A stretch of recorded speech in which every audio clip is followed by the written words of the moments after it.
নবী করিম সাল্লাল্লাহু আলাইহি সাল্লামকে আল্লাহ রাব্বুল আলামিন মেরাজের এই সকল দৃশ্য দেখবার সুযোগ করে দিয়েছেন।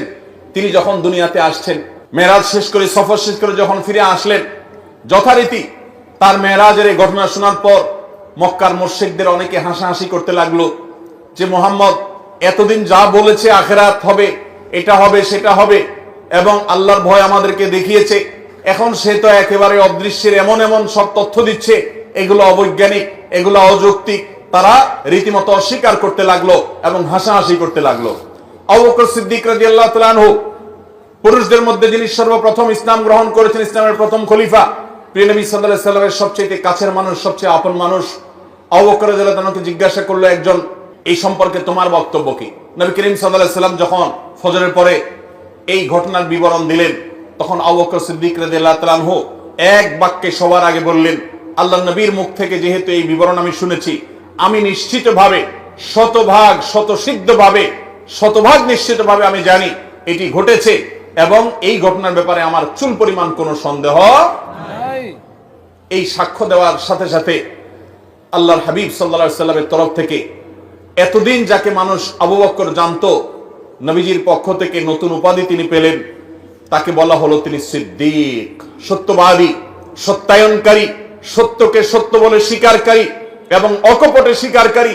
সবার আগে যিনি নবীর নবুয়তকে পুরুষদের মধ্যে স্বীকার করে নিয়েছেন, সবার আগে যিনি নবীর মেরাজের এই অলৌকিকত্বকে স্বীকার করেছেন, বিশ্বাস করেছেন, ঈমান এনেছেন, আল্লাহ রাব্বুল আলামিন তাকে সিদ্দিকের এই উপাধি পাওয়ার তৌফিক দিয়েছেন। তিনি মহাসত্যবাদী, সত্যকে সত্যায়নকারী হিসেবে তিনি সার্টিফিকেট পেয়েছেন।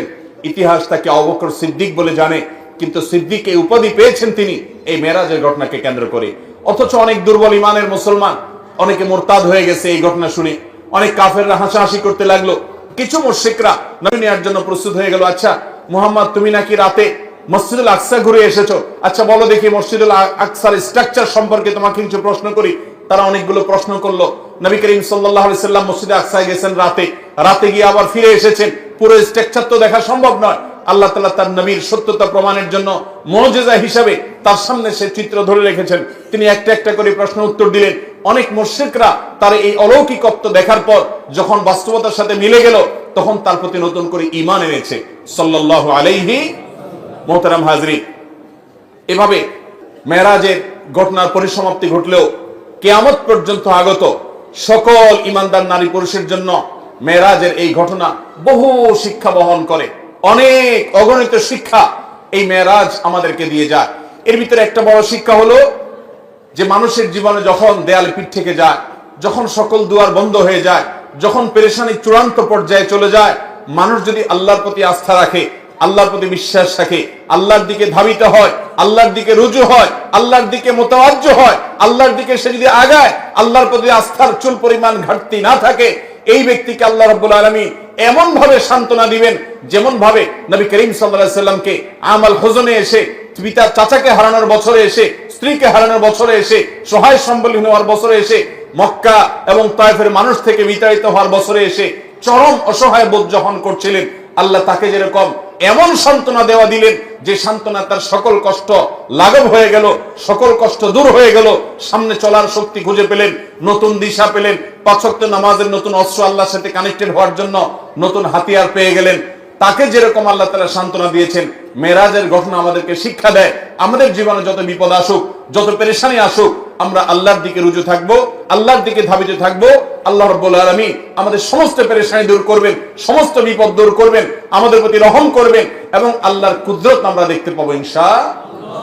আল্লাহর উপরে আস্থা রাখবো তো ইনশাআল্লাহ। আল্লাহ তাআলা কোরআনে কারীমে বলেছেন, ওয়া মান ইয়াতাওয়াক্কাল আলাল্লাহ ফাহুয়া হাসবু। যে ব্যক্তি আল্লাহর উপরে তাওয়াক্কুল করবে, যে ব্যক্তি তাওয়াক্কুল করবে হাক্কা তাওয়াক্কুলিহি, যথাযথভাবে তাওয়াক্কুল করা, আল্লাহ তাআলা তার জন্য যথেষ্ট হয়ে যাবেন। আল্লাহ রাব্বুল আলামিন এখনো আছেন, তার কুদরত আছে, অনন্তকাল পর্যন্ত অপরিবর্তিতই থাকবে। আল্লাহ রাব্বুল আলামিনের সেই আল্লাহ তাআলার সেই কুদরত যদি আমরা দেখতে চাই, আমাদের প্রয়োজন হলো সবর, আমাদের প্রয়োজন ধৈর্য, আমাদের প্রয়োজন অটল, আমাদের প্রয়োজন অবিচলতা, আমাদের প্রয়োজন আল্লাহর উপরে আস্থা এবং ভরসাকে পূর্ণ মাত্রায় ধরে রাখা। আল্লাহ তাআলা আমাদের সবাইকে সেই তৌফিক দান করুন। মেরাজের যে সকল বিষয় আমাদের শিক্ষা হিসাবে পাই, তার মধ্যে থেকে অন্যতম গুরুত্বপূর্ণ একটা বিষয় হলো ৫ ওয়াক্ত নামাজ, যেটা বলছিলাম এতক্ষণ। যে এই নামাজটা এত গুরুত্বপূর্ণ নির্দেশ যে অন্য নির্দেশ দেওয়ার জন্য আল্লাহ নিজের কাছে ডেকে নেন নাই, কিন্তু এই নির্দেশ দেওয়ার জন্য আরশ আজিমের মালিক তার নিজের কাছে ডেকে নিয়ে গেছেন। এই নামাজ কখনো ছাড়বো?